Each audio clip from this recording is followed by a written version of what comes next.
Je sais pas vous, mais moi en ce moment, ça va pas trop. Je me sens épuisée, je tombe malade hyper souvent, je me sens souvent triste, j'ai la flemme de bien me faire à manger, j'ai du mal à me motiver pour sortir travailler ou même aller à la danse. Je dors jamais assez à mon goût, je me sens grave en manque d'amour aussi et je suis en train de remettre beaucoup de choses en question dans ma vie. Je sais pas où on va là comme ça, mais ce que je sais, c'est qu'on va tout droit dans la mauvaise direction. Là, va falloir te ressaisir, ma grande. Oui, je me le dis à moi-même, comme ça, quand je ferai le montage, il y a moyen que ça me fasse peut-être un peu réagir. Pour être honnête, j'ai qu'une envie, là maintenant tout de suite, c'est d'être avec ma famille à manger une bonne raclette devant une bonne comédie française. Ah mais c'est tout ce que j'ai besoin actuellement dans ma vie pour me rendre heureuse, hein. Je vous le dis, le bonheur c'est vraiment pas grand chose en vrai, c'est juste ça. Et puis, je me suis rappelé quelle période on était en ce moment. Bien sûr que tu l'as vu venir, on est en plein bad mood hivernal. Et c'est marrant parce que chaque hiver on sait que ça arrive et pourtant on est toujours aussi étonné de constater que bizarrement, on ne se sent pas très bien à cette période-là. C'est fou ça. Mais ne t'inquiète pas, je vais tout expliquer sur le bad mood hivernal parce que bon, au fur et à mesure des années que je l'ai expérimenté, j'ai un peu compris comment ça fonctionnait. Donc si toi aussi t'es en PLS comme moi, don't worry darling, ça va bien se passer, on est ensemble et je vais te filer mes meilleurs conseils pour t'aider à passer cette période plus en douceur. Allez, c'est parti ma vie, t'inquiète, on va y arriver.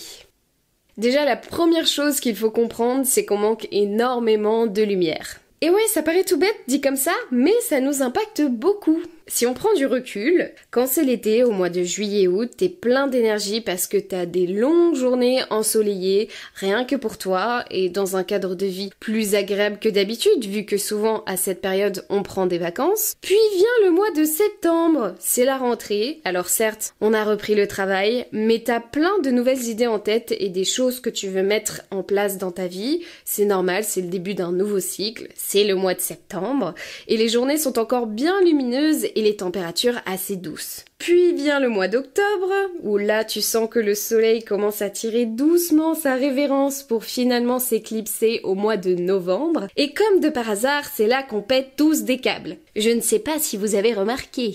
Ah mais ne sous-estimez jamais le pouvoir qu'ont les rayons du soleil sur nous, hein. C'est un truc de dingue combien notre énergie dépend de cette méga grosse étoile. On a besoin de full vitamine D, donc dès qu'il y a du soleil, direct, on n'hésite pas à sortir son nez dehors et profiter d'une belle balade en nature. Pardon. Je fais que de rôter. En plus, je trouve que ça nous permet de mieux savourer le côté cocooning de l'hiver. Tu sais, quand tu t'habilles bien chaudement pour sortir te balader, observer les paysages d'hiver, et quand tu rentres après chez toi, t'es super heureux, tu retrouves ton cocon tout chaud, tu te mets sous ton plaid avec un bon thé pour te détendre, et là, tu vis ta meilleure vie. Et c'est beaucoup mieux de faire ça que de rester toute la journée enfermé, crois-moi. On n'hésite pas non plus à faire des cures de vitamine D, c'est ma doctoresse en vrai qui m'a recommandé ça pour cet hiver parce que j'étais en PLS. Apparemment c'est super, mais perso j'ai jamais testé. Et il paraît aussi qu'il existe des lampes qui imiteraient les effets du soleil, mais là encore je peux pas vous dire si c'est vraiment efficace parce que j'ai jamais testé. Donc si il y en a parmi vous qui ont essayé, dites-nous si ça vaut le coup, si vous avez trouvé ça bénéfique ou pas. Mais dans tous les cas, sortez vous aérer l'esprit de temps en temps, allez chercher le soleil dès que vous le voyez parce qu'on en manque terriblement en cette période alors qu'on en a fortement besoin. Il faut aussi savoir que l'on tombe plus facilement malade en hiver car le froid affaiblit les réponses immunitaires. C'est tout à fait normal parce qu'on se met à moins faire des activités physiques. Les cellules se déplacent donc moins vite dans notre sang et vu qu'on sort moins dehors et qu'on reste au chaud chez nous, au travail ou à l'école, avec un air qui n'est pas forcément bien renouvelé, on facilite la transmission des virus et des bactéries. Du coup, on est facilement en PLS quoi, de base. C'est mal parti. D'ailleurs, c'est pour ça qu'on dit que le matin, c'est important de bien aérer sa maison quelques minutes et de continuer à pratiquer une activité physique en hiver. Je sais que moi, par exemple, je suis pas une super grande sportive, mais je vais quand même au travail à pied, donc ça me fait un bon 40 minutes aller-retour, je dirais. Je fais 2 fois par semaine de la danse et de temps en temps, je fais du roller, du stretching et du yoga.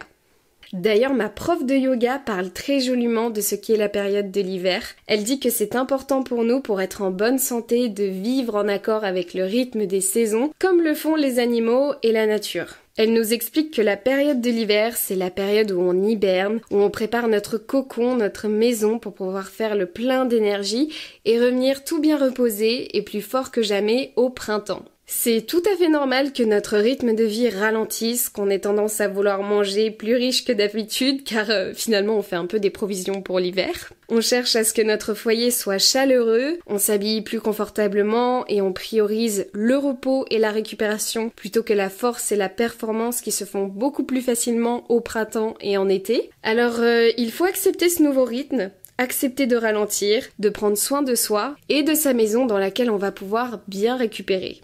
Et on en vient donc à préparer son foyer pour l'hiver et ça passe par faire le grand ménage. Tu sais, celui où on retourne toute la maison à en découvrir des recoins qu'on n'a jamais vus avant? Ce genre de grand ménage, oui. Mais aussi faire du tri dans les armoires, les placards, les tiroirs, tout doit être à sa place et avoir une utilité. Et une fois que tout est bien clean, ce qui est bien, c'est d'apporter une touche de douceur à son habitat. Ça peut être de changer la couleur des thés d'oreiller du canapé, mettre une ampoule plus ambrée à une lampe, parfumer ton salon avec des bougies ou des huiles essentielles, disposer des butternuts, des courges, des potimarrons dans la pièce en attendant de les cuisiner. Tu vois, ça peut être juste des trucs simples comme ça. Mais il n'y a rien de mieux que de rentrer chez soi après une longue journée et de retrouver sa maison toute propre, bien rangée, parfumée et bien éclairée. Ça procure tout de suite une sensation de bien-être. Ensuite, une des choses qui va te faire le plus de bien, c'est d'accorder plus de temps aux personnes que tu aimes. Tu sais, on a tous une routine de vie qu'on suit machinalement et parfois cette routine, elle nous écarte sans le vouloir de nos proches. On va dire qu'on n'a pas le temps d'appeler, que la journée, elle passe trop vite, que c'est trop difficile de caler une date parce que les journées sont trop remplies. Et après, on regrette de n'avoir pas pris le temps de contacter ou de voir ces personnes parce qu'elles sont essentielles à notre bien-être et qu'on a plus que tout besoin d'amour en cette période parce que elle est propice au rassemblement et à l'union. Je pense notamment à Noël, la fête des morts, la nuit des rois mages, Thanksgiving, le nouvel an et mon anniversaire by the way le 26 novembre. C'est vraiment la période parfaite pour ça, alors on n'hésite pas à faire le plein d'amour en prenant le temps de passer des moments de qualité avec les personnes que l'on aime. Ça peut être avec ton ou ta partenaire, prendre le temps d'organiser un beau week-end pour tous les deux. Par exemple, monsieur peut choisir l'activité du matin et madame celle de l'après-midi, soit pour faire découvrir à l'autre l'une de ses passions, ou pour faire une activité surprise que vous avez jamais testée ensemble. Ce genre d'attention, ça rapproche beaucoup et ça favorise la communication. Évidemment. Ça peut être aussi avec la famille, on peut organiser des jeux collectifs, faire des soirées jeux de société, partager un bon repas, faire une grande balade tous ensemble ou juste passer un coup de fil pour prendre des nouvelles de ceux qui sont loin et rester vraiment des heures au téléphone ou en vision pour avoir vraiment une bonne conversation. C'est vrai que pour les personnes qui ont besoin du toucher, de serrer les familles dans leurs bras, etc., c'est un peu compliqué de ce côté-là, je sais que c'est assez frustrant, mais déjà de pouvoir les entendre et les voir, ça fait déjà beaucoup de bien. Et ça peut être aussi avec ses amis pour faire une sortie ensemble, par exemple aller au musée, dans un parc d'attractions, un escape game. Très sympa les escape games entre potes, moi je suis une grande fan de ça. Ça peut être aussi des journées shopping ou faire une fête tout simplement. Simple et efficace, ça met tout le monde d'accord les fêtes, hein. Surtout moi. Moi, je l'ai fait il y a pas si longtemps, ça faisait un bail que j'avais pas fait de fiesta chez moi et ça m'a fait un bien fou. J'ai invité plein de copines à moi qui ne se connaissaient pas entre elles et on a passé la soirée à rire, à jouer, à danser, à se raconter nos vies, à déballer tous nos problèmes sur la table. On a fait les psys pour chacune d'entre nous, c'était trop génial. Et surtout, j'ai senti que ça nous avait toutes mis du baume au cœur d'avoir passé la soirée ensemble, donc vraiment trop bonne soirée. Et d'ailleurs, ça me fait penser que je vais aussi inviter mes meilleurs amis d'enfance pour Noël. En fait, chaque année, on se réunit pour faire un réveillon entre nous avant de le faire avec nos familles respectives. Et cette année, c'est moi qui reçois. Et j'ai tellement hâte que ça arrive parce que je leur ai préparé une super belle soirée. J'ai vraiment trop hâte. Donc, s'il te plaît, invite qui tu veux, ton frère, ta chérie, ton voisin, mais vois du monde et va faire le plein d'amour. Très important. Une autre chose qui est magique pour remonter le moral, c'est de faire les choses que tu aimais quand tu étais petit. Par exemple, moi, un truc qui va me mettre direct de bonne humeur, c'est de regarder mes dessins animés préférés, c'est-à-dire les Totally Spies, Bob l'éponge, Oggy et les cafards et la Panthère Rose. Ma vie entière, la Panthère Rose. Oh, et j'aimais bien aussi SOS Fantôme et les enquêtes avec la mamie et Titi et Gros Minet. Ça, mais j'aimais trop, en plus, le générique, il était trop cool. Attendez, il faut que je vous remette le générique. Alors, Titi et Gros Minet. Quand il y a du mystère dans l'air, quand un crime affreux reste impuni, on voit surgir rapide, bon éclair, nos deux amis Sylvestre et Titi. Qu'il soit midi ou qu'il soit minuit, ils partent faire la guerre aux gangsters. Ils savent y faire car ils ont du flair, nos deux amis Sylvestre et Titi.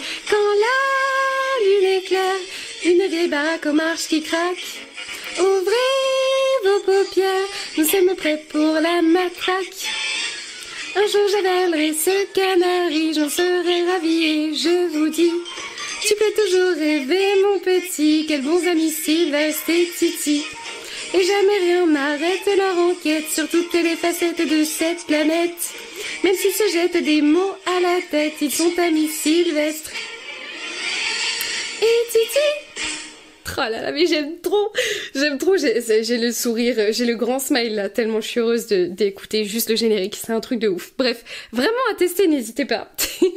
Je me suis un peu emballée, donc je reviens un peu dans ce que je disais, mais ouais, vraiment, regardez vos dessins animés quand vous étiez petit, franchement c'est magique, on se sent tout de suite mieux. Donc ça peut être les dessins animés, mais ça peut être aussi de manger ton plat préféré. Généralement, c'est pas des trucs très healthy qu'on choisit, hein, c'est un plat souvent très réconfortant, mais en tout cas, le plus important, c'est que ça marche, ça nous fait du bien. Ça peut être aussi d'écouter de la musique que tu adorais à l'époque. Moi, quand j'étais petite, j'étais une grande fan de Laurie, Priscilla, surtout Priscilla. Ça, c'était ma grande star. J'écoutais aussi Alizée et quand j'étais adolescente, j'adorais Tokyo Hotel, Sheriff Aluna, Muse. Et même, ça peut marcher aussi sur les activités que tu aimais petit. Bah écoute, si t'as envie de jouer au Lego, bah joue au Lego, écoute. D'ailleurs, il y a des gens qui sont très passionnés de Lego, on les embrasse. Mais ça peut être aussi de jouer aux jeux vidéo, tes petits jeux vidéo, tes tout premiers jeux vidéo que tu aimais jouer quand t'étais petit. Ça peut être de jouer aux billes, aux cartes Pokémon, aux cartes Yu-Gi-Oh! Tu peux lire des mangas que t'aimais lire quand t'étais petit, tu fais de la musique, du dessin, de la photo. J'en sais rien. Mais le fait de faire des choses qui te ramènent à ton enfance direct, c'est magique, mais tu te sens hyper apaisé. En phase avec toi-même, tu vois. T'es juste bien, tu vois, tu kiffes. Et on a besoin de se sentir apaisé parce qu'on se sent très fatigué et stressé par la multitude de choses qu'on a à faire dans une journée. Et comme je le disais, en cette période, tout tourne au ralenti, on a moins d'énergie que le reste de l'année, ce qui m'amène à te conseiller de te reposer et de t'accorder des petits moments pour toi. Sinon, on va pas tenir longtemps comme ça en fait. Je crois que c'est le conseil le plus facile à donner, mais qui est le plus difficile à appliquer. En vrai, des fois, on a tellement de choses que l'on se sent obligé de faire dans la journée, qu'on a presque honte ou on est gêné de se reposer parce que l'on sait qu'il reste 3 milliards de choses à faire, et ça nous stresse. Alors que pas du tout, il ne faut pas se sentir mal pour ça. Au contraire, votre corps, c'est votre fabuleuse machine à réaliser vos tâches du quotidien. Et si vous n'en prenez pas soin, la machine, elle marchera pas très longtemps, hein. Elle peut même être hors service pendant un long moment si vous insistez de trop. Donc prenez soin de votre corps et reposez-vous. Dormez le nombre d'heures que vous avez besoin ou faites des micro-siestes si nécessaire. Et accordez-vous des moments plaisir où vous prenez 1 à 2 heures chaque jour pour faire une activité qui vous fait du bien, comme regarder votre série que vous n'arrivez jamais à finir parce que vous n'avez jamais le temps, ou faire un bon masque visage et cheveux, prendre le temps de se faire couler un bon bain chaud, ou apprendre une activité manuelle dans laquelle vous avez envie de progresser. Là, vous pouvez être sûr que votre jauge de bonheur, elle va remonter instant. Et pour que le corps fonctionne bien, il est nécessaire d'apprendre à le nourrir correctement. Et pour ça serait cool de faire une liste des nouveaux plats que tu aimerais apprendre à cuisiner, genre des vrais plats d'hiver. Et malheureusement, je ne parle pas forcément de raclette ni de cinnamon roll, même si en vrai on peut toujours en faire, hein. Ça serait dommage de s'en priver en cette période. Mais là je parle surtout de bons plats équilibrés avec des légumes de saison. Déjà ça te permet d'approfondir tes connaissances en cuisine parce qu'on tourne souvent en rond, on a toujours tendance à rester sur ses basiques et ça te permet de prendre soin de ta santé. Et ça c'est cute. Moi en ce moment j'adore me faire des soupes différentes, genre ma préf de chez Préf c'est potimarron, butternut, patate douce, c'est vraiment genre mouah. tellement bon. J'aime beaucoup la soupe à l'oseille aussi. Récemment, j'ai testé la soupe aux champignons, c'est très bon aussi. Mais oh là là, moi je suis vraiment Miss Soupe, hein. Je pourrais en boire vraiment toute l'année, je suis une vraie mamie là-dessus, j'adore. Même si la reine des soupes, ça reste ma grand-mère avec sa fameuse soupe à l'oignon où il y a plus de fromage que d'oignons dedans. Mamie, si tu passes par là, je t'aime très fort. Et franchement, ça fait trop du bien d'apprendre de nouvelles choses en cuisine. Je me rends compte que j'aime de plus en plus cuisiner, d'ailleurs, grâce à ça. Suffit que j'ai ma petite recette à côté, je mets un podcast ou une vidéo YouTube en fond, et là, ça y est, on m'a perdu. Je me sens dans mon élément. Comme ça, j'apprends plein de nouvelles recettes, et surtout à la fin, tu te régales. Et t'as mangé équilibré, c'est le plus important. Une fois qu'on a bien mangé, bien dormi, qu'on s'est bien amusé et qu'on a passé de bons moments avec nos proches dans notre foyer bien chaleureux, il nous reste plus qu'à faire un petit check-up santé. Eh oui! Je sais que vous n'en avez pas envie, mais vous allez pas avoir le choix, bordel. Donc ça veut dire regarder ces derniers vaccins, faire un bilan sanguin, regarder ça fait combien de temps que vous vous êtes pas fait dépister pour des MST, faire un rendez-vous chez le dentiste si besoin. Par exemple, moi voilà, je sais que je vais y passer. J'ai mes 4 dents de sagesse à enlever, comment vous dire que je suis ravie. J'ai pas du tout envie d'y être, je flippe ma race, mais bon, quand faut y aller, hein. Pareil, j'ai des allergies depuis des années, donc là j'ai des consultations régulières avec un allergologue où j'essaie de me faire désensibiliser. On n'hésite pas non plus à aller voir une fois par an son gynéco pour vérifier si tout va bien. Pareil avec un andrologue pour les hommes. En fait, ton corps c'est comme une voiture. Si tu l'emmènes pas de temps en temps chez le garagiste et que tu l'entretiens pas à la maison pour faire la pression des pneus, l'huile, etc. À un moment elle va te péter dans les pattes ta caisse, tu vois. Et ton corps c'est pareil si tu l'entretiens pas bien à la maison. Et qu'en plus tu vas pas consulter ton médecin de temps en temps, après t'auras des mauvaises surprises, hein. On est tellement à repousser les checkings médicaux alors que c'est super important. Si t'as mal quelque part ou que t'as un inconfort depuis quelque temps, n'attends pas que ça empire et va consulter s'il te plaît. Et pareil pour ta santé mentale, hein. Si ça va pas à ce niveau-là, on n'hésite pas à en parler à son médecin pour commencer ou à une psychologue si on se sent plus à l'aise parce que c'est tout aussi important que ta santé physique.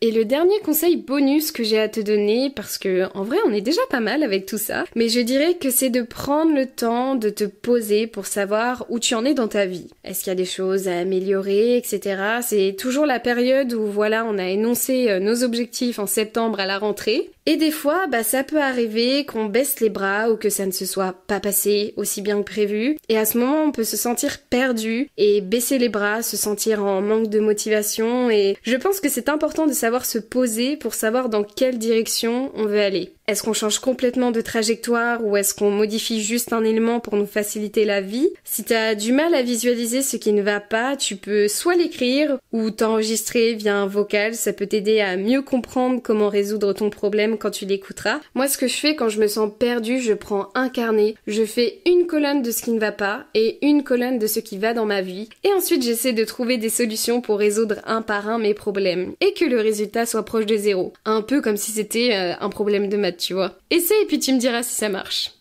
Eh bien écoutez, voilà, c'est tout ce que j'avais à vous donner comme conseil pour survivre au fameux bad mood hivernal. Maintenant vous avez toutes les cartes en main, c'est à vous de jouer. J'espère que vous avez passé un bon moment en ma compagnie. Si c'est le cas, n'hésitez pas à laisser 5 étoiles au podcast, un like, un commentaire en fonction d'où vous écoutez cet épisode. D'ailleurs, si vous avez remarqué, je suis passée d'un podcast par semaine à un toutes les 2 semaines, à mon grand regret parce que j'adore le travail que je fais sur ce podcast. C'est vraiment une des meilleures idées que j'ai eu dans ma vie de faire ça, mais le problème c'est que je fais ça toute seule, donc l'écriture, le tournage, le montage, les vidéos promotionnelles et la mise en ligne, tout ça avec mon CDI de 37 heures en salon de coiffure à côté et le peu de temps qu'il me reste ensuite pour voir mes proches, ma famille, mes amis et les obligations de vie du style faire les courses, les papiers, le ménage, le linge, etc.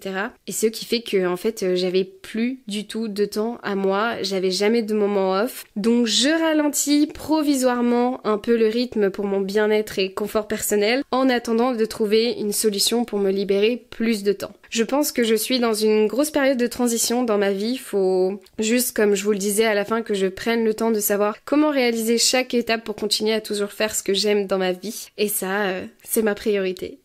Je vais m'arrêter là. Un grand merci de m'avoir écouté, merci de l'intérêt que vous portez au podcast. Ça me fait très chaud au cœur de savoir que ça donne un petit rayon de soleil à ceux qui l'écoutent. Prenez bien soin de vous et je vous dis à très bientôt dans un nouvel épisode de Dolly's Talk. Mouah! Bisous!